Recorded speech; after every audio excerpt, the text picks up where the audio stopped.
बातमी कुणीही दे पण खरी अपडेट मिळते फक्त राजकीय लाईव्हवर. 18 पंचायत समिती आहेत, त्यापैकी 12 आमच्या निवडून आल्या.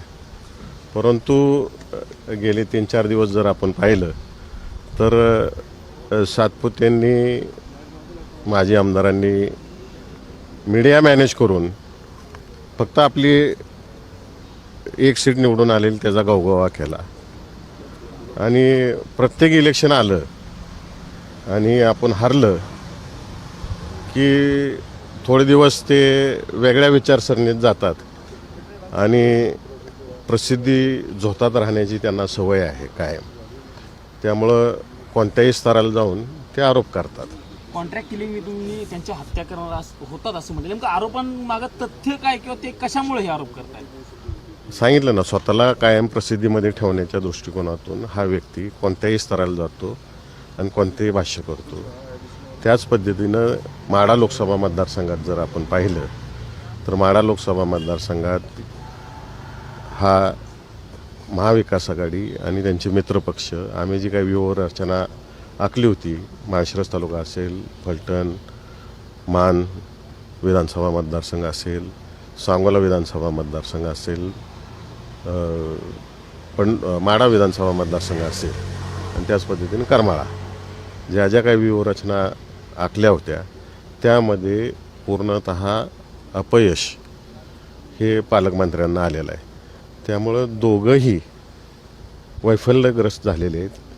काही केल्या हा गड त्यांना दोघांना सर करता येत नाही.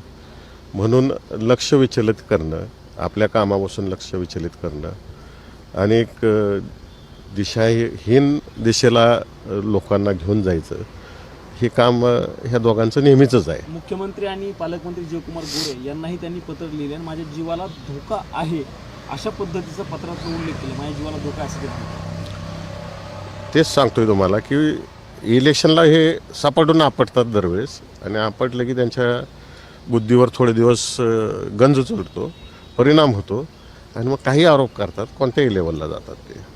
मतदानाच्या दिवशी जल्लोषाच्या वेळी काही वादावादी झाली होती अशी काही नेमकं काय प्रकरण घडलं? चर्चा आहे की तिथं वादावादी झाली होती?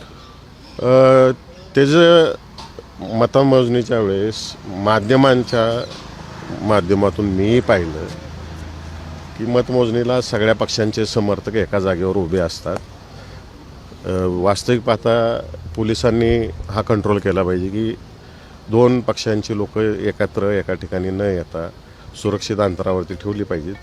परंतु मतमोजणीला तिथं सुरुवात होती आणि माजी आमदार राम सातपुते त्या ठिकाणी गेले, त्यांचे कार्यकर्ते जल्लोष करून, आणि तो व्हिडिओसुद्धा मी आपल्याला सगळ्यांना दाखवतो या ठिकाणी, तुम्हाला पाठवतो सगळ्यांना, की त्यांनी ज्या गुलालाच्या गन्स असतात ते समोर आमचे उमेदवार माने म्हणून आहेत त्यांच्या तोंडावरती त्या ठिकाणी मारला आणि मग त्या ठिकाणी त्यांचे समर्थक संतप्त झाले. मोठा गोंधळ झाला असता, परंतु पोलिसांनी वेळेस हस्तक्षेप केल्यामुळं दोन्ही बाजूला काही झालं नाही. परंतु काळजीपूर्वी जर पोलिसांनी घेतली असती तर तोही अनर्थ टळला असता. म्हणजे कोणी कोणावरती स्वतः माजी आमदारांनी त्या कार्यकर्त्यांवरती गन्स हे केल्या. म्हणजे तुमचा आरोप आहे राम सातपुते कटक कारस्थान नसून तुम्हाला बदनाम करण्याचा प्रयत्न करताय? ती सवयच आहे त्यांना, आम्हाला काही नवीन नाही आहे.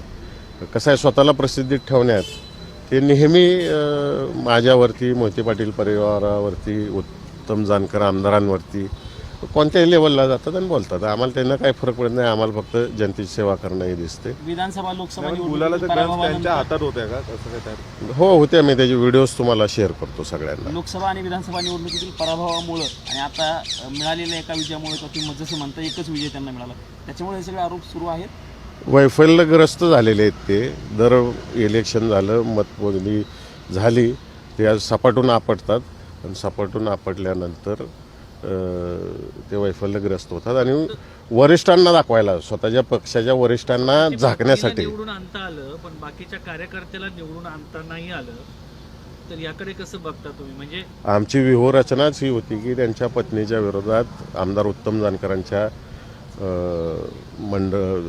मुलाला उभा करायचं, माझ्या धाकट्या भावाला उभा करायचं पंचायत समितीला, जेणेकरून तो तिथंच अडकून राहतील ही उत्तम जानकरांची आणि माझी व्यूहरचना होती आणि आम्ही त्यात यशस्वी झालो. त्या व्यूहरचनेमध्ये ते तिथंच अडकून राहिले. अफाट पैसा खर्च केला त्यांनी त्या ठिकाणी आणि इतर उमेदवारांना वाऱ्यावर सोडून दिलं. ते सांगतात नेहमी 1,08,000 मतं मला विधानसभेला मिळाली. आत्ता जर बेरीज केली तर त्यांना 98,000 मतं मिळाली. म्हणजे त्यांचा डाऊनफॉल सुरू झालेला आहे. आता राज्याचे उपमुख्यमंत्री सुनेत्रा पवार हे आज दिल्लीमध्ये आलेले आहेत. त्यांनी पंतप्रधान, केंद्रीय गृहमंत्री, राज्यसभेचे सभापती यांची भेट घेतलेली आहे. खरं तर राष्ट्रवादी काँग्रेस पक्षाच्या विलिनीकरणाच्या चर्चा सुरू आहेत. या चर्चा सुरू असताना वहिनी आज दिल्लीमध्ये वहिनी राज्याच्या उपमुख्यमंत्र्यांना भेटायला आले असतील या ठिकाणी, देशाच्या गृहमंत्र्यांना, पंतप्रधानांना. त्यामुळे ते राज्याचे एक प्रतिनिधी म्हणून आलेले आहेत.